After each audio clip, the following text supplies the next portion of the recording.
అందరికీ మహాశివరాత్రి శుభాకాంక్షలు.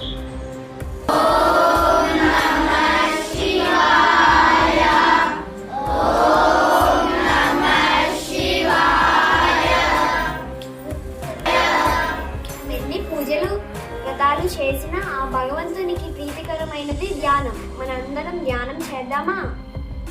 ఆ మహాశివుని అనుగ్రహం పొందాలంటే పూజతో పాటు ధ్యానం తప్పనిసరిగా చేయాలి. ధ్యానం అంటేనే ఆ భగవంతుడితో లీనమవ్వడం. అవును, పూజ కంటే గొప్పది ధ్యానం. సరే, అందరం ధ్యానం చేద్దాం.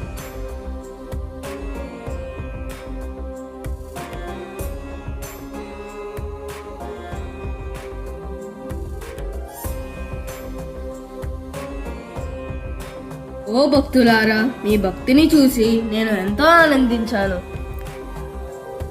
మిమ్మల్ని ఎల్లప్పుడూ కాపాడుతూ ఉంటాను. నేను నిత్యం మీలోనే ఉన్నాను. నన్ను గుర్తించండి. సర్వే జనా సుఖినో భవంతు.